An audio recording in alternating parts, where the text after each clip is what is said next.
جی السلام علیکم۔ دوسری بات یہ ہے کہ دانتوں کے اپنا مزاج بھی ہے، ان کو ستاروں کے ساتھ منسلک بھی کیا گیا ہے، اور ان کے ذائقے بھی ہیں۔ جب ہم دانتوں کے ذائقے کو سمجھ جائیں گے تو امید ہے کہ ان شاء اللہ تعالیٰ ہم وہ کمالات کر سکتے ہیں جو عام کشتہ جات بھی کمال نہیں دکھا سکتے۔ میں نومس کا شوقین ہوں، اور اللہ کے حکم سے اور اس کے فضل سے جو مالک نے مجھے نوازا ہے، اس سے میں کہہ سکتا ہوں کہ شاید پاکستان میں یا برصغیر میں کوئی اس علم کے اوپر اتنا دسترس جہاں اس علم کو جانتا ہو، کیونکہ میں نے بچپن سے ہی مجھے نہ معالجیت کا شوق تھا، نہ اپنا کسی معاملات کا شوق تھا، مجھے اسی علم کا شوق تھا۔ تو اسی علم کے لیے نومس کا مطلب ہوتا ہے عجائب الغیبات، عربی کا لفظ ہے نومس، تو اس کے اردو میں نہیں ہے عجائب الغیبات، یعنی کہ چیزوں کے عجیب الغریب فائدے، چاہے جڑی بوٹیوں کے، چاہے دانتوں کے، چاہے پتھروں کے، تو جو انسانوں کی عقلوں میں سے باہر رہتے ہیں۔ اپنا ہندی میں اسے تنتریات کہتے ہیں، ٹھیک ہے۔ تو یہ مجھے شوق تھا اور آج بھی شوق ہے، اور میں نے سب سے زیادہ اسی کام پہ پیسہ لگایا ہے، تو اس اپنے شوق پہ، تو یہ میرا شوق ہے۔ تو یہ اگر کوئی شخص سمجھ جائے گا دانتوں کے اپنا ذائقوں کو بھی،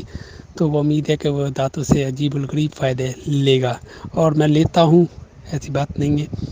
تو میں مختلف قسم کے ڈوائس بھی تیار کرتا ہوں، رنگ تیار کرتا ہوں،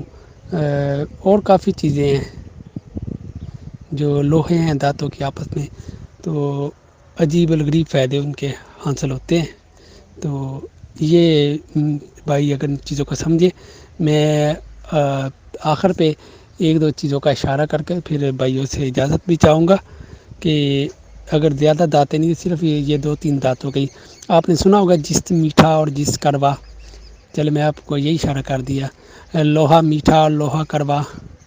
ٹھیک ہے، لوہا ترش، لوہا پھیکا، تانبا کڑوا، تانبا میٹھا، تانبا ترش، تانبا اپنا پھیکا، یہ آپ نے سنے ہوں گے۔ تو آپ یہ دیکھیں کہ تانبے کو آپ تانبے کا یہی لے لیں، نیلا ہی لے لیں، نیلے کو آپ بڑھیا کر لیں، جو بھی کرنا ہے گندے کو ڈالیں درمیان سے، اسے آپ دانتوں کو لگائیں، دانتوں کو لگا کے دانتوں کی مضبوطی وغیرہ لینے دینے کے لیے، اس کے بعد آپ کرلی وغیرہ کریں، اور اس کے بعد آپ جو مرضی کھائیں، آپ کو ہر چیز پھیکی لگے گی، کیوں کہ اس نے اپنا پھیکا پن اتنا زیادہ کر دیا ہے آپ کے جسم میں کہ ہر چیز جو ہے پھیکی لگ جائے گی، ٹھیک ہے۔ جہاں اس نے اپنی کرواہٹ اتنی زیادہ کر دی ہے کہ ہر چیز آپ کو بے ذائقہ لگے گی۔